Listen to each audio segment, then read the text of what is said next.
Well, thank you, Mr. Speaker. And as the ranking member on the House Foreign Affairs Committee, I join with my colleagues. I want to thank the gentleman from Texas, Congressman Castro, who is a valued member of our committee, for his leadership on this critical issue, and also the gentleman from New Jersey, Mr. Cires. I agree with everything that they've said heretofore about these draconian cuts. I'm here because I'm rising to strongly reject the Trump administration's draconian cuts to the international affairs budget. 2.5 months into the Trump administration, I find myself deeply troubled by the direction American foreign policy is heading on many fronts.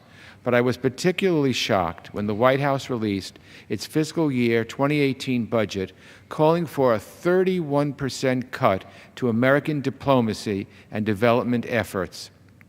In my view, cutting the international affairs budget by even a fraction of that amount would be devastating. We haven't seen many details, but a cut that drastic would surely mean that too many efforts and initiatives that do so much good would wind up on the chopping block. And here's the bottom line. Slashing diplomacy and development puts American lives at risk. If we no longer have diplomacy and development as tools to meet international challenges, what does that leave? It leaves the military. Now, don't get me wrong, I've always supported a strong national defense, and I do support our military, and I do support giving them more money. But I also support using military force only as a measure of last resort. We should not send American service members into harm's way unless we've exhausted every other option. If we're not investing in diplomacy and development, we aren't even giving these other options a chance. We rely on diplomacy to resolve conflicts across negotiating tables, at multilateral gatherings, and in quiet corners, so that we don't need to resolve them down the line on the battlefield. Our diplomats work to strengthen old alliances and build new bridges of friendship and shared understanding. Just last week, the Foreign Affairs Committee held a hearing on the Trump administration's efforts to decimate our international affairs budget. In his testimony at the hearing, former Undersecretary of State for Political Affairs, Nicholas Burns, said that morale at the State Department is, and I quote him, "at its lowest point in my memory," unquote. It is deeply disturbing to hear that our diplomats, many of whom serve in dangerous places at high risk to them and their families, are so disheartened. Of course, it is not just former diplomats who reject these cuts.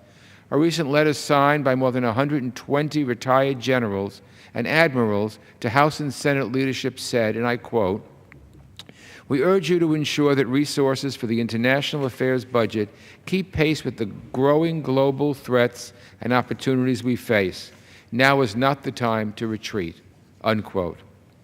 So, Mr. Speaker, I ask that this letter be included in the record in its entirety. Without objection. Thank you. In 2013, Secretary of Defense Mattis similarly said, and I quote him, "If you don't fund the State Department fully, then I need to buy more ammunition ultimately. So I think it's a cost-benefit ratio. The more that we put into the State Department's diplomacy, hopefully the less we have to put into a military budget as we deal with the outcome of an apparent American withdrawal from the international scene," unquote.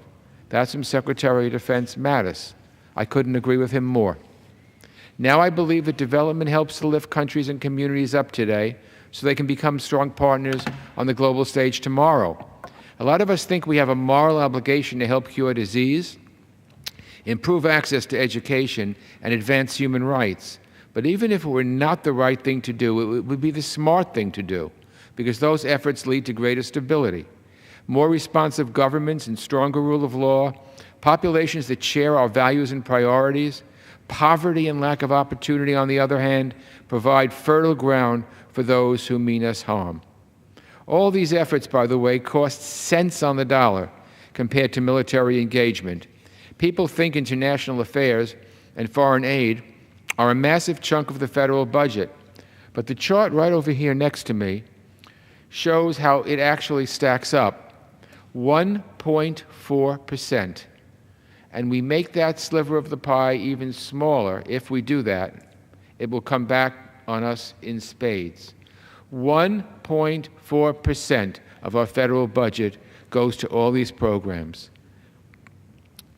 The diseases we don't combat will reach our shores.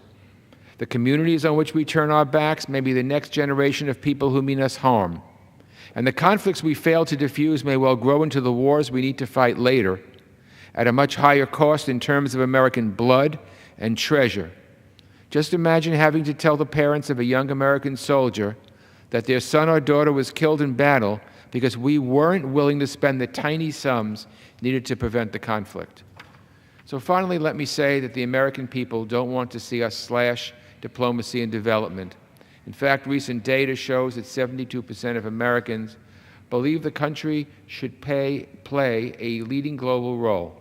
Nearly 6 in 10 believe funding levels of the State Department should stay the same or increase.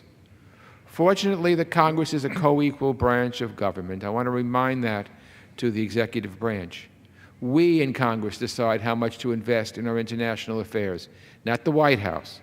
For example, regardless of how this administration is playing footsie with Vladimir Putin, Congress will devote resources to push back against the Kremlin's efforts to spread disinformation and destabilize our allies, just like they did to the United States during last year's election campaign. So I'm hopeful that as we move forward with next year's spending bills, we continue to provide our diplomatic and development efforts the support they need and the support they have received under Republican and Democratic presidents alike. With the President's proposed cuts, I fear what message we're sending to the world. The United States is the global standard bearer for freedom, justice, and democracy. If we cede our role as a global leader, make no mistake, someone will step into the void. It could very well be another power that doesn't share our values or our interests. Think Russia or some country like that. So we cannot allow that to happen.